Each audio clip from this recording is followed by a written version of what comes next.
नमस्कार मित्रों, मैं एसपी सिंह मंत्राज स्टडी सर्कल में आपका हार्दिक स्वागत करता हूं। दोस्तों, डेली की तरह आज भी हम आपके लिए लेकर आए हैं तरोताज़ा खबरें। दोस्तों, यह हमारी आगामी परीक्षाओं में, जो आने वाली परीक्षाएं हैं सभी में यह रामबाण जैसी साबित होंगी। तो दोस्तों, हम लोग डेली की तरह जो करंट अफेयर पढ़ते हैं उससे पहले एक हम लोग कोटेशन को समझते हैं। क्या है ये? लोग कोशिश करते हैं और हार जाते हैं। दोस्तों, लोग कोशिश करते हैं और हार जाते हैं, फिर कोशिश करते हैं, फिर हार जाते हैं। यही हार उनको मजबूत और सफलता की ओर ले जाती है। दोस्तों, हम लोग और बात करें कि इसका मतलब क्या हुआ कि लोग कोशिश करते हैं और हार जाते हैं। दोस्तों, ज़िंदगी एक हमारी क्या है, संघर्ष है, और इसको संघर्ष करना ही मनुष्य का मेन कर्तव्य है। दोस्तों, हम सभी जानते हैं कि हमारे हाथ में तो कुछ नहीं है, लेकिन कोशिश करें या ना करें ये तो हमारे ऊपर डिपेंड करता है। अगर आप मेहनत करेंगे तो उसका फल अवश्य ही मिलता है। भले ही आपको किसी को 100% मिलता है, किसी को 90% मिलता है, और जो मेहनत करते हैं उसको फल अवश्य ही मिलता है। दोस्तों, यही समझकर हम लोग क्या करें, यानी कोशिश करते रहें और हम अपने जो कर्तव्य हैं उस पर डटे रहें। ये दोस्तों आपको यही रास्ता जो है, या जितनी हार है आपको सफलता की ओर अवश्य ले जाएगी। भले ही आप ज़िंदगी में हारते हैं, लेकिन आपको हारने से ही काफ़ी सीख मिलेगी। दोस्तों, आप कोशिश करें और आप जो है आगे बढ़ते रहें। आपका दिन निश्चित ही एक दिन सफलता का दिन ज़रूर आएगा। आइए दोस्तों, एक हम नई खबर की ओर बढ़ते हैं। तो दोस्तों, आज की हमारी पहली खबर है कि राष्ट्रीय किसान दिवस। दोस्तों, तो राष्ट्रीय किसान दिवस की बात करें तो राष्ट्रीय किसान दिवस प्रत्येक 23 दिसंबर को भारत में हर 23 दिसंबर को राष्ट्रीय किसान दिवस मनाया जाता है। दोस्तों, नेशनल फार्मर्स डे। अब हम लोग बात करें दोस्तों हमारे यहाँ पर, तो किसान क्या है, सबसे ज़्यादा हमारे यहाँ पर मेहनत करते हैं। किसानों के लिए ही यह दिन एक विशेष दिन होता है जिसको लोग राष्ट्रीय किसान दिवस के रूप में मनाते हैं। और दोस्तों, हम लोग बात करें तो किसान दिवस मनाने की प्रथा यह कब से चली। दोस्तों, हमारे देश के पूर्व, हमारे भूतपूर्व कह सकते, पूर्व जो हमारे प्रधानमंत्री, जो कि भारत के 5वें प्रधानमंत्री थे। दोस्तों, इनकी जयंती के अवसर पर हम लोग क्या मनाते हैं, प्रत्येक 23 दिसंबर को राष्ट्रीय किसान दिवस मनाते हैं। दोस्तों, हम लोग राष्ट्रीय किसान दिवस की बात करें तो इस दिन जो है, हम लोग बात करें तो चौधरी चरण सिंह का जन्म हुआ था। दोस्तों, अगर इनके जन्म दिवस की बात करें तो इनका जन्म 23 दिसंबर 1902 यानी 1902 में इनका जन्म हुआ। दोस्तों, ये भारत के हमारे 5वें प्रधानमंत्री बने। अब दोस्तों बात करें, उन्होंने जुलाई 1979 से 14 जनवरी 1980 तक क्या किया, भारत के प्रधानमंत्री का कार्यकाल संभाला। दोस्तों, हमारे यहाँ पर हमारा देश कैसा है, यानी रिपब्लिक है दोस्तों, और डेमोक्रेटिक भी है। दोस्तों, बात करें हम लोग हमारे देश में प्रधानमंत्री, जो हमारे कह सकते हैं कि संसद का, हमारा जो सदन होते हैं, संसद के 2 सदन हैं। दोस्तों, हम लोगों ने पढ़ा कि संसद जो है क्या बनाती है, कानून बनाती है, विधान बनाती है, और यह विधान कौन पास करता है, लोकसभा। दोस्तों, एक लोकसभा का स्पीकर होता है, और ऐसे ही हमारा दूसरा सदन है, इसको बोलते हैं अपर हाउस। दोस्तों, यही हमारा राज्यसभा कहलाता है, ये हमारा अपर हाउस है। लोकसभा जो है वो हमारा लोअर हाउस है। दोस्तों, इसको निम्न सदन कहते हैं, इसको उच्च सदन कहते हैं। जो राज्यसभा हमारा है उच्च सदन है, लोकसभा क्या है, निम्न सदन है। दोस्तों, अब हम लोग बात करें, जो हमारा लोकसभा है, राज्यसभा है, और जो हमारी कह सकते हैं संसद है, जो पार्लियामेंट है, उस आर्टिकल की हम लोग बात करें तो संसद जो है उसका 79 आर्टिकल में गठन किया गया है। दोस्तों, उसके बाद हम लोग बात करें लोकसभा, जो है हमारी, जो राज्यसभा है उसका गठन जो है अनुच्छेद 80 के तहत किया गया है। दोस्तों, जो लोकसभा है उसका जो है 81 के तहत गठन किया गया है। तो हम लोगों को ध्यान रखना है 79 संसद, 80 जो हमारी है राज्यसभा, जो कि हमारा अपर सदन है या अपर हाउस है। दोस्तों, और जो लोकसभा है हमारा निम्न सदन है, इसको लोअर हाउस भी कहते हैं। दोस्तों, इसी दिन हमारे प्रधानमंत्री, यानी 23 दिसंबर को इनका जन्म दिवस जो है वो किस रूप में मनाते हैं हम लोग, राष्ट्रीय किसान दिवस के रूप में। दोस्तों अब हम लोग बात करें कि हमारे जो यह कब से मनाया जाता है। दोस्तों 2001 से इसको मनाने की घोषणा की गई। आइए दोस्तों आगे देखते हैं। हमारा अगला टॉपिक है कि नरेंद्र सिंह तोमर ने किया spice statistics at a glance पुस्तक का विमोचन। दोस्तों ये हमारे जो आपको चित्र में दिख रहे हैं कौन है, नरेंद्र सिंह तोमर, जो कि कौन है, हमारे केंद्रीय कृषि कल्याण मंत्री हैं। दोस्तों इन्होंने 21 दिसंबर 2021 को spice statistics at a glance 2021 पुस्तक का विमोचन किया। पुस्तक सुपारी और मसाला विकास निदेशालय DASD कृषि कल्याण मंत्रालय द्वारा प्रकाशित की गई। दोस्तों यह देश में 2014-15 से 2021 तक पिछले 7 वर्षों के दौरान मसाला क्षेत्र में प्राप्त की वृद्धि को प्रकाश डालती है। दोस्तों आइए हम लोग अगली खबर को जानते हैं।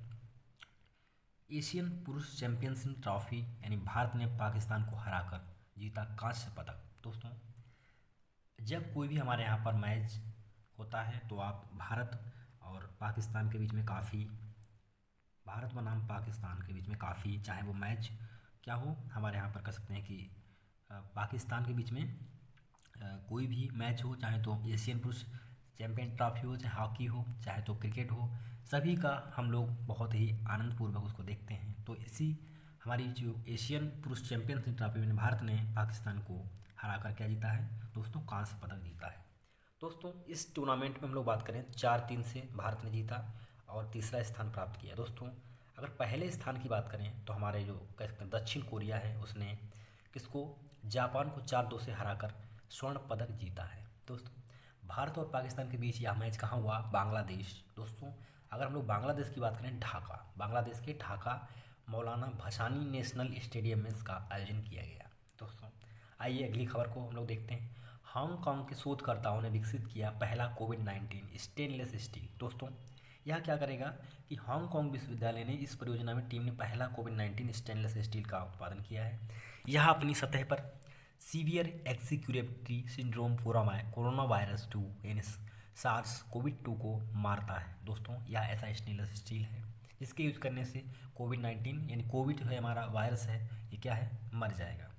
एंटीवायरस कोविड-19 स्टेनलेस स्टील H1N1 वायरस और ई कोलाई को भी इसकी सतह पर निष्क्रिय कर सकता है। दोस्तों जो हमारा वायरस है वो कैसा है, यानी उसको ख़त्म तो नहीं किया जा सकता, लेकिन उसको क्या है, हम लोग जो है कह सकते हैं निष्क्रिय कर सकते हैं और इससे हमें बचाया जा सकता है। दोस्तों निष्कर्ष यानी 25 नवंबर 2021 को केमिकल इंजीनियरिंग जर्नल में यह प्रकाशित खबर में हमको जानकारी दी गई। दोस्तों एक बहुत बड़ी और खबर है कि प्रधानमंत्री जन धन खातों ने पार किया 44 करोड़ का आंकड़ा। दोस्तों हमारे यहाँ पर अगर हम लोग बात करें वित्तीय समावेशन, दोस्तों जो फिनेंशियल जो योजना हमारे यहाँ पर है भारत में, वित्तीय समावेशन की सबसे बड़ी, पूरे विश्व की सबसे बड़ी योजना है जनधन योजना, प्रधानमंत्री जनधन योजना।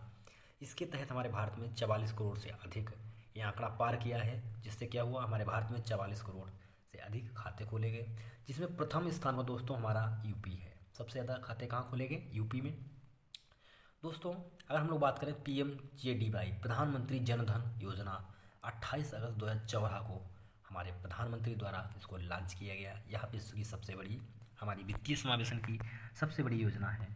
अगला दोस्तों हमारा जो टॉपिक है, नासा इसरो अनुसंधान कार्यक्रम में भागीदार के रूप में चुना गया केरल का क्यूफोस। दोस्तों Kerala university of fisheries and ocean studies को नासा और इसरो ने सहयोगी कार्यक्रम के तहत भारतीय अनुसंधान संगठन यानी इसरो अंतरिक्ष के द्वारा एक शोध परियोजना में शामिल करने के लिए केरल की यूनिवर्सिटी को चुना गया है। दोस्तों हम लोग नासा की बात करें, अभी हाल ही में एक जो हमारी महिला है भव्या लाल, कौन, भव्या लाल को क्या किया गया है, हमारे जो कह सकते हैं नासा का CEO बनाया गया। दोस्तों चीफ इकोनॉमिक एडवाइजर यानी CEO इनको बनाया गया है। तो दोस्तों मुख्य कार्यकारी अधिकारी हमारी भव्या लाल जो कि भारतीय मूल की हैं, इनको नासा का CEO बनाया गया है। दोस्तों नासा की बात करें तो ये क्या है, स्पेस एजेंसी है, पूरे विश्व की सबसे बड़ी स्पेस एजेंसी, जो कि इसका ऑफिस कहाँ है दोस्तों, इसका ऑफिस है वॉशिंगटन DC यानी USA अमेरिका में।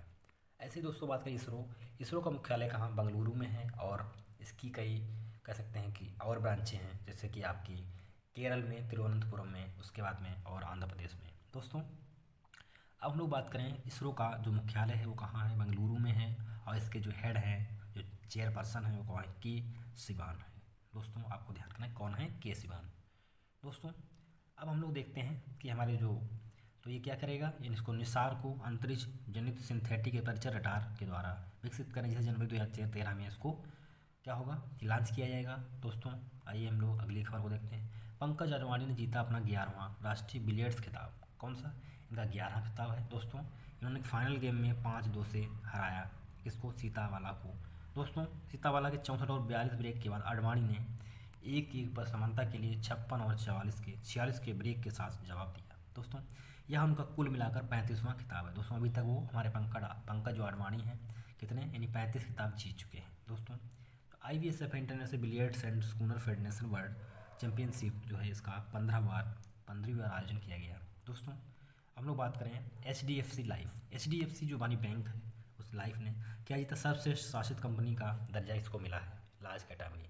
हमारे जो गृह मंत्री और सहकारिता मंत्री उनके द्वारा इसको प्रमाण पत्र प्रदान किया गया। तो HDFC लाइफ और HDFC limited standard life advent इनके संयुक्त इसने क्या किया, उद्यम साझा किया है। दोस्तों अगला हमारा जो है प्रश्न, प्रधानमंत्री मोदी ने किया बनास डेयरी काशी संकुल का शिलान्यास। दोस्तों वाराणसी के उत्तर प्रदेश में हमारे राष्ट्रीय औद्योगिक विकास प्राधिकरण फूड पार्क में बनास डेयरी काशी संकुल की आधारशिला रखी।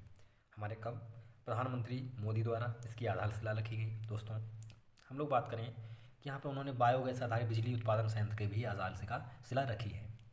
दोस्तों इस डेयरी में क्या होगा, लगभग 475 करोड़ की लागत से बनाई जाएगी और इसमें प्रतिदिन 5 लाख लीटर दूध जो है उत्पादन क्षमता होगी। दोस्तों अगली हम लोग बात करें इफ़को, ये क्या है, हमारे भारत की सबसे बड़ी फर्टिलाइजर कंपनी HO सूरी को बनाया गया इसका CEO, MD और CEO मैनेजमेंट डायरेक्टिंग और हमारे CEO बनाए गए हैं। दोस्तों निजी क्षेत्रीय कंपनी इफ़को और टोक्यो जनरल इंश्योरेंस ने HE सूरी को बनाया नया प्रबंध निदेशक और मुख्य कार्यकारी। इन्होंने इनकी नियुक्ति जो 1 अक्टूबर 2021 से प्रभावी है। दोस्तों हम लोग बात करें तो ये क्या है, हमारे 1982 से इसकी स्थापना होती है और इसका जो है पेशेवर सफ़र की शुरुआत होती है। दोस्तों आज हमारे क्षेत्र भारत में सबसे बड़ी क्या है, Indian farmers fertiliser cooperative limited की सबसे बड़ी कंपनी है।